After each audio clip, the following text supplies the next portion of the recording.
Watu ya Nairobi, karibuni sana kwa hii kikao cha faragha ya mazungumzo ya mimi na viongozi wa grassroots. Jiji la Nairobi ni muhimu sana katika siasa ya Kenya, katika uchumi wa Kenya, na kama Nairobi haijapangika vizuri, Kenya hawezi kaa vizuri. Na kwa hivyo ilikuwa ni maana sana nisikize viongozi wa Nairobi, na tumekuwa na mazungumzo, na kuna yale mambo ambayo tumekubaliana tutaendelea kuzungumza vile tutapanga mambo yetu katika jiji la Nairobi. Ya kwanza, nataka kwa niaba ya chama chetu cha DCP na kwa niaba yangu mimi mwenyewe kuomba msamaha kwa watu ya Nairobi na watu ya Kenya. Mimi nimelaumiwa sana ya kwamba ndio nilisukuma watu wachague Kasongo, ametuhangaisha, na mimi nimeomba msamaha kwa watu ya Kenya. Pia nimelaumiwa sana ya kwamba ndio nilishawishi watu ya Nairobi wamchague Sakaja ambaye amehangaisha watu ya Nairobi. Nairobi ni wizi tupu inaendelea, hakuna kazi inaendelea. Pia nataka niombe msamaha kwa watu ya Nairobi kwa ile kazi nilifanya hapo kuuliza watu ya Nairobi wamchague huyu kijana ambaye amepotea. Lakini juu ya hayo, baada ya kuomba msamaha, nimeuliza watu ya Kenya na watu ya Nairobi wanipatie nafasi pia nichangie kikao kikubwa, kiasi kikubwa kurekebisha yale makosa ambayo tulifanya. Na ndio mimi nimeongoza kampeni ya kumuondoa William Ruto kwa ofisi. Pia nitafanya kazi mingi sana Nairobi tukiwa na nyinyi kumuondoa huyu Sakaja kama governor wa Nairobi, aende nyumbani, waende pamoja na William Ruto. Tunataka huyu William Ruto akienda nyumbani, aende nyumbani na watu yake. Tumesema tunataka kuua nyoka pamoja na mayai, kwa sababu hatutaki tupate shida. Watu ya Nairobi wamehangaika, tunapoongea watu ya Gikomba wako nje, mali yao imechomwa, mali yao imeharibiwa, na wanahangaishwa kwa sababu ya msimamo wao wa kisiasa. Kwa sababu watu pale Kamukunji wanaunga mimi mkono, wanaunga Kalonzo mkono, ndio wanahangaishwa kwa mambo ya kisiasa. Na haya ni mambo ambaye lazima ikome katika jiji la Nairobi. Mnajua nilifukuzwa pale kwa Senate ya kwamba nilikataa watu ya Marigiti wafukuzwe. Nilikataa watu wabomolewe kwa mto ya Nairobi. Mimi nilichukua huyu msimamo and I have no regret. Given another opportunity, I'll still take the same stand ya kwamba ni makosa kuharibia watu maisha yao na biashara zao. Ni makosa kubomoa manyumba ya watu ya Nairobi ambaye hawana makao. Na mimi ningetaka nihakikishie watu ya Nairobi ya kwamba mwaka ujao tunaunda serikali. Hii maneno ya kuvuja manyumba ya watu na kuwafukuza bila kupangia wataenda wapi ni mambo ambayo itafika mwisho. Na kwa hivyo mimi pia nitake niseme niko na habari ya kwamba William Ruto na mtoto yake ameingilia biashara ya matatu. Na tunapoongea William Ruto ameshikana na NTSA na polisi, wameanza kuchukua zile stages ya Nairobi, na huyu mtoto ya Ruto ameanza kutake control of the matatu industry in Nairobi. Niko na habari ya kwamba William Ruto ameapa ya kwamba akipata nafasi ya rudi tena kama rais wa Jamhuri ya Kenya, atapiga marufuku biashara yote ya matatu. Hao watu ya matatu wote warudi reserve, na kijana yake na yeye wachukue nafasi ya biashara ya matatu katika Nairobi na katika kila pembe ya Jamhuri ya Kenya. Na that is the reason why watu ya matatu wote, wenye matatu, madriver na tout na conductors na wale kamagera na kila mtu, lazima tusaidiane pamoja kuhakikisha William Ruto amekuwa one term. Kwa sababu akirudi, kwa bahati mbaya arudi kama ameanza tayari kuhangaisha biashara ya matatu wakati anatafuta kura. Ile swali tunajiuliza, akipata nafasi ya rudi na hataki kura, atatufanyia nini? Hiyo ndio swali iko kwa Wakenya. Kwa hivyo nataka niambie wenye matatu wote waingie kwa one term movement, kwa sababu hii biashara yao imemulikwa na William Ruto na watoto wake. They want to take over the matatu industry, na wameanza tayari. If in the unfortunate and unlikely event William Ruto came back as president, when he needs no votes, for sure him and his children will take over the matatu industry and all those people in that industry will be left without a means to a living and income. Mimi watu hapa wameniambia, wale wamekuja walikuwa kwa ODM, wamesema tusiwasahau. Mimi niliambia watu ya ODM, William Ruto amepanga kumaliza ODM. Wakaona kama ni mchezo. ODM iliuziwa William Ruto na Junet Mohamed, Gladys Wanga, na yule mzee anasema anataka power. Hiyo mzee hata akipewa power, what will he do with it? Si hata kutembea ni shida. Sasa nikamwambia watu ya ODM, Ruto ameliniambia mimi, ameleta Raila karibu ndio amalize ODM. Hataki chama kikubwa. He has reduced ODM kuwa chama kidogo ya Luo Nyanza. Na pia pale Luo Nyanza hakuna mtu wako nyuma ya William Ruto. Akifukuza Sifuna na Babu kwa ODM, ODM ile kidogo imebaki imekwisha. Na mimi naambia Sifuna, wewe unangoja nini? Hii jamaa amekuangaisha, amekupangia. Why are you waiting? Si ukuje pahali wananchi wako. So mimi nataka niambie, from where I sit, ODM in Nairobi is finished. Hakuna kiti watapata hata moja. Kwa sababu hao wanafuata William Ruto na hana kura Nairobi. Zile kura William Ruto alikuwa nayo Nairobi, mimi ndio nilikuwa nimemkodisha. Si ndio? Silikuwa kukodisha. Akatupiga teke. Akatuonesha madharau, akatusaliti. Si tumeondokea yeye. William Ruto hana support Nairobi, hata jana analipa watu. Mikutano yake yote ni ya kulipa watu. Ilikuwa imejaa GSU na plainclothes police officers and goons. Nobody is interested kwenda mkutano ya William Ruto Nairobi. Anayozua in the country. So ODM hakuna kiti watapata hata moja Nairobi. Tumejipanga vizuri. Na watu ya Nairobi msikuwe na wasiwasi. DCP itakuwa na candidate wa kiti cha gavana. And with our numbers, tukisaidiana with my colleagues in the United Alternative Government, DCP will win kiti ya gavana Nairobi. Na huyu Sakaja lazima aende nyumbani wakiwa na William Ruto. Katika viti 17, tutaweka candidates in every seat, and where we need to talk with our colleagues tukubaliane so that we win all the seats. Viti yote 17 iende kwa United Alternative Government. All the 85 seats of the county assembly zote tutachukua. Na zile DCP ina meza mate ni karibu 62. The ones we think DCP can comfortably take, tukisaidiana na wenzetu. So we must take control of Nairobi, working with the other colleagues in the United Alternative Government, ndio Nairobi yetu ikae sawa sawa. Kwa hivyo mimi naomba mutie bidii, muuze chama, tutakuwa na free and fair nomination, na kila mtu atapata nafasi. Finally, naona abductions zimerudi. William Ruto aliapa before the international community that abductions will not happen again, na aka apologize.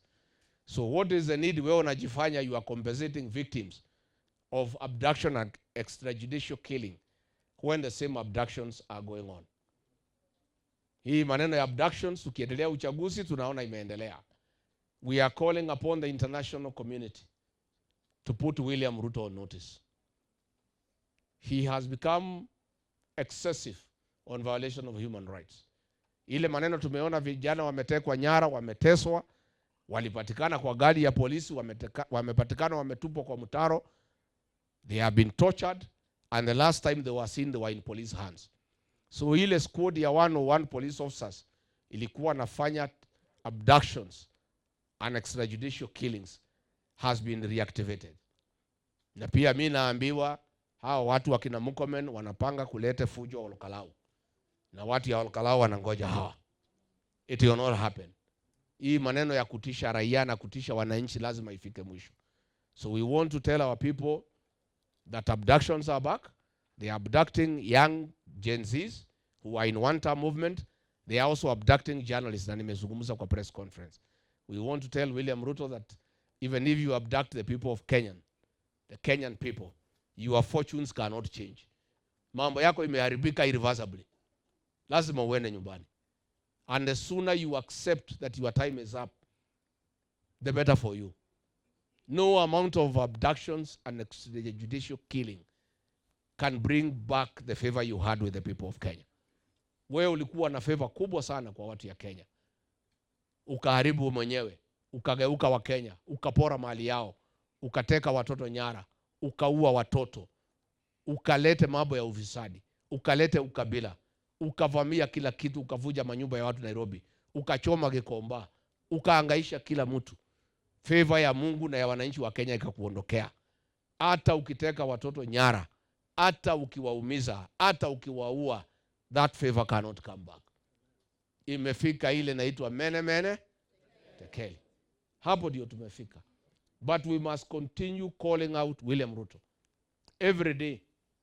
Nimeona hii vijana wake ya kupiga kelele wakisema watu jaona Rigiji kwa streets akifanya maandamano, akikula tear gas. Mimi hiyo sio line yangu. Kila mtu wako line yake. Everybody ako na strength yake. The strength ya Rigiji sio kwenda kufanya maandamano. Strength ya Rigiji sio kupeleka Wakenya wauawe. Strength ya Rigiji sio kuharibu mali ya wananchi. Rigiji ni mtu ya amani. Rigiji ni mtu ya kutafuta mali, sio ya kuvunja mali. Rigiji ni mtu ya kujenga, sio ya kubomoa. Rigiji ni mtu ya amani, sio mtu ya fujo. Kwa hivyo nyinyi nasikia mnasema ati Rigiji hajafikisha kiwango ya Raila Odinga ya kufanya maandamano, mumepotea. Mimi siko kwa hiyo laini. Kwa sababu mimi sina haja nifanye maandamano watu uwawe niingie kwa serikali kwa nguvu. Mimi nataka kutafuta serikali kupitia debe kwa kura. I want to form government through the ballot. Na nyinyi mnasema ati mimi sijui maandamano. Ni kweli mimi sijui. Mimi msinipimie umaarufu kwa mambo ya maandamano. Mimi ni mtu ya kujenga manyumba, sio ya kubomoa. Mimi ni mfanyabiashara. Mimi kazi yangu ni kukuza biashara ambayo na kuharibu biashara. Mimi ni mtu ya kutafuta amani, hapana mtu ya kutafuta fujo. Kwa hivyo hiyo maneno mnanipimia ilikuwa ya Raila ya fujo na kuharibu mali na kufanya watu wauawe, mimi siko hapo. Mimi I have my strength. Na William Ruto anajua my strength. Strength ya Rigathi Gachagua is political mobilization to make somebody to be elected the president of Kenya. That is my strength. Mimi nilimobilize watu 2007. Mwai Kibaki akachaguliwa tena kama rais wa Jamhuri ya Kenya. Mimi nilimobilize wa Kenya 2013. Uhuru Kenyatta akakuwa president wa Kenya. Mimi nilimobilize wa Kenya 2017. Uhuru Kenyatta akarudi kama rais wa Jamhuri ya Kenya. Mimi nilimobilize wafuasi wangu na wa Kenya. William Ruto akakuwa president 2022. That is my strength. Na ukitaka kunipimia nguvu ni hapo. Sasa kazi iko mbele yangu ni hiyo ya political mobilization. The work I'm doing now is to mobilize Kenyans to make sure William Ruto is one term. Ile kazi mimi nafanya ni mimi mwenyewe kujitafutia kura nikuwe rais wa Jamhuri ya Kenya. Na kama nilisaidia Mwai Kibaki, nikasaidia Uhuru Kenyatta, nikasaidia William Ruto, nitashindwa kujisaidia namna gani? Hapo ndio nguvu yangu iko. Mimi usinipimie mambo ya barabara ati hatujamuona kwa barabara, nikifanya nini kwa barabara? Kazi yangu ni political mobilization. That is my strength and my speciality. I'm in the business of making people presidents. That is my line. I have made 3 presidents. I'm just about to make another one time. Hapo ndio nguvu yangu iko. Kila mtu si yako na nguvu yake. Kila mtu wako na nguvu yake. Mimi msinipimie mambo ya kuharibu mali ya watu. Mimi siko huko. Msiniharibu ati munihesabie mambo ya kupeleka vijana kwa barabara kwa wawe. That is not my strength. It has never been my strength. My strength is political mobilization to get people to be elected president. That is my strength. And I want to leverage on my strength. Na mimi niko hapo. Mimi saa hii najitafutia umaarufu. Vile nilisaidia Kibaki akakuwa president, nikasaidia Uhuru Kenyatta akakuwa president, nikasaidia William Ruto akakuwa president. Wakati imefika pia nijisaidie na Wakenya, mimi mwenyewe nikuwe president. Na kila mtu wako na strength yake. William Ruto strength yake ni wizi na uongo, so yeye aendelee, si ndio? Kila mtu apimiwe laini yake. Usitupimie laini ya bwana, si yetu. Na sisi tunaamini serikali inapatikana kwa debe. I believe that we need to use constitutional means to ascend to power. I don't believe in violence. I don't believe in destruction. I don't believe in noise. I don't believe in disorder. I am a very orderly leader. I believe in political mobilization to achieve a majority vote in a general election. And that is my strength. And that is where I tick. That is my talent. And I intend to utilize it to the full. Na mimi niko hapo.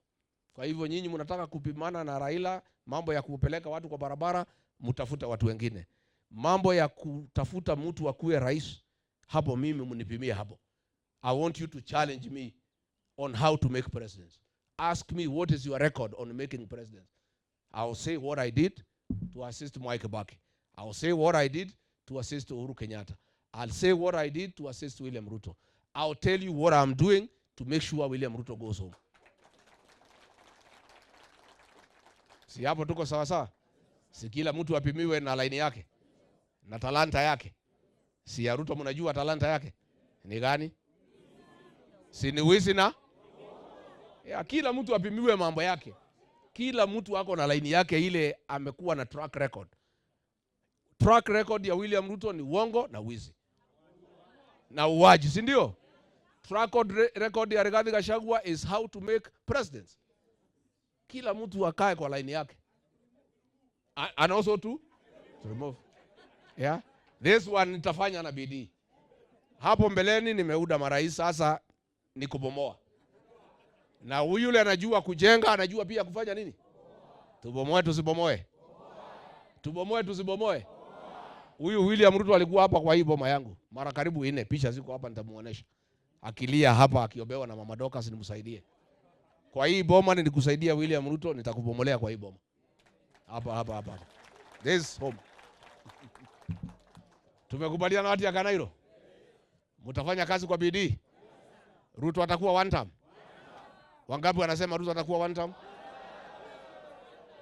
Wangapi wanasema tuue nyoka na mayai? Wangapi wanasema Sakaja aende nyumbani? Wangapi wanasema DCP ndio yenye kusema katika jiji? Mimi niko hapo, nimefurahi sana, asanteni sana. And thank you very much watu ya Kanairo. Tuko pamoja, tutafanya kazi pamoja. And Nairobi is very important in the political history of this country. You have 2.4 million votes. You are a very serious stakeholder in our next administration. Na lazima mimi nipange pia kwa serikali yangu. Lazima Nairobi tutateua minister kutoka jiji la Nairobi. There must be a cabinet secretary representing the people of Nairobi. Na lazima tukue na about 3 permanent principal secretaries from Nairobi. Siko namna hiyo? Tumekubaliana? Tumekubaliana? Asanteni sana, thank you very much. Asanteni sana, Mungu awabariki. William Ruto ameteka nyara NTSA. Iko kampuni wametengeneza hapo inaitwa Pesa Print. Ni yeye na watoto wake na mashemeji wake. Na hii maneno ya inspection of private vehicles ni njia ya kuiba pesa ya wenye magari. Nilisema wiki iliyopita ya kwamba hatuwezi kubali magari ya watu iende any inspection in the country. Ningetaka kutangazia wenye magari wote across the country wasikubali to take their private vehicles for inspection, because ni njia ya kuhangaisha hawa. Tayari wamelipa pesa mingi sana to buy the vehicles, iko taxation. A lot of money they are spending taxation on spares. They are very bad roads. They are also paying tax on petroleum products. They cannot pay another tax. We cannot accept. Na shida ya kwamba hii taxi haiendi kwa serikali, ni William Ruto mwenyewe anataka kuchukua. Kwa hivyo tunataka kuambia wenye magari katika Jamhuri ya Kenya wasikubali kupeleka magari inspection, na wasikuwe na wasiwasi. William Ruto akijaribu kulazimisha magari yende inspection, mimi Rigiji nitaagiza magari yote itoke kwa barabara wiki moja, tusimamishe Kenya na tusimamishe uchumi wa Kenya. Na vile nilifanya wiki iliyopita, nikaambia Wakenya wasiende kazi, wakae nyumbani, Kenya ikasimama. Nitarudia the same thing, na tutaondoa magari yote kwa barabara for 1 week and bring the country to a standstill. Na hii ndio lugha William Ruto anaelewa. Sisi tumeondoka kwa ile maneno ya maandamano ya kwenda ati kupigana na askari. Tumerevuka. The way to deal with William Ruto is economic shutdown of the country in a peaceful manner and bring the country to a standstill. Number 2, kuna mambo ya speed guns imewekwa katika kila barabara with instant fines. Wale wamelipa hiyo pesa haijaenda kwa NTSA, imeenda kwa Jerono ambaye ni relative ya William Ruto. Kwa hivyo hii maneno ya speed fines ni pesa William Ruto anatafuta na relatives yake. Itakuwaje pesa inatakiwa iende kwa account ya NTSA imeenda kwa Jerono? How? This man has captured NTSA. He did a tender for 42 billion ambayo inaenda kwake na familia yake. Kwa hivyo tunaambia wale watapigwa speed fine wasilipe kwa NTSA, tupewe account ya NTSA ambaye haipitii kwa e-Citizen, ambaye watu watalipa kwa NTSA, hiyo pesa iende kwa serikali. Hatuwezi lipa pesa kwa William Ruto na familia yake. Mimi nikiona vile hii Kenya naendelea, kwa sababu hatuwezi pambana na huyu William Ruto kwa barabara, ataua watoto wetu, ataharibu biashara zetu. The way to deal with this man now is to do what he is doing to Kenyans. Ameumiza wa Kenya kiuchumi. Amechukua biashara zote za Kenya. He is in banking, ako kwa insurance, ako kwa hospitality, anauza chuma, anauza tiles, anauza simiti, anauza macadamia, anauza avocado, matatu wameingilia, anauza mayai, anauza kuku. The man has driven all business people out of business. He has used his office as president to take over all the businesses in Kenya. So I'm in the process of compiling all the businesses he has acquired and he is running. In a few weeks, I'll be announcing all these businesses and factories and ask the people of Kenya to boycott all products and services that are being offered by companies owned by William Ruto and his proxies. Tutamuhangaisha kiuchumi. And we'll ask all Kenyans who are unhappy with the way he's running the country, with the way he is stealing everything from the country, with the way he has driven all business people out of business, we'll also drive him out of business. I'll announce all those companies I am compiling. So far I have 17 companies. Na zingine zinaendelea kukuja. Nitasitangaza zote kwa Wakenya. Na tuuliza Wakenya to boycott products by those companies and services by those companies owned by William Ruto, his family and proxies. Nikimalizia,